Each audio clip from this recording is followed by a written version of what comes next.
திணை பிஸ்கெட்டுக்கு திணை மாவும் கோதுமை மாவும் ஜலிச்சுக்கணும் முதல்ல. இது 50 கிராம், அது 50 கிராம் எடுத்துக்கோங்க. மாவை ஜலிச்சுட்டு அதை வந்து போட்டுடுங்க. இப்போ 50 கிராம் வெண்ணெய், 50 கிராமு நாட்டு சக்கரை இதெல்லாம் போட்டு நல்லா ஒரு 10 நிமிஷம் நல்லா வந்து மிக்ஸ் ஆகிடும்.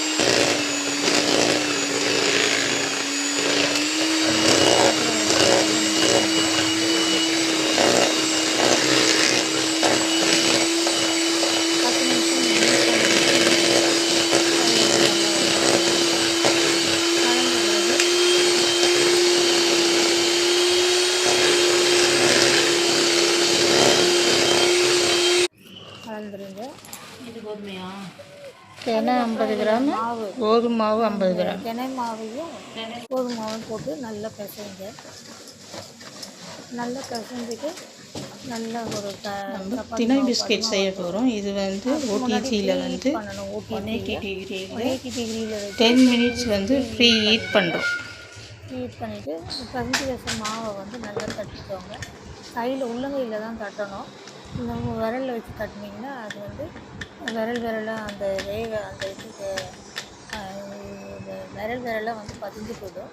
அதனால் உள்ளங்கையில் வந்து தட்டி அந்த பிஸ்கெட் கட்டரில் வச்சு கட் பண்ணி ட்ரேயில் வச்சுட்டு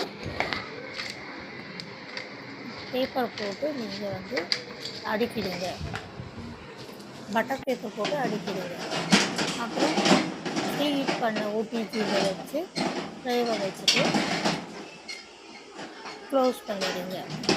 க்ளோஸ் பண்ணிவிட்டு இப்போ வந்து 160 டிகிரியில் வந்து வச்சுட்டு பேக்கிங்கில் வச்சு அதுக்கப்புறம் வந்து ஒரு 15 மினிட்ஸ் வந்து ஆட் பண்ணிவிட்டு ஆஃப் பண்ணிடுங்க. Biscuit ready. அவ்வளோதான்.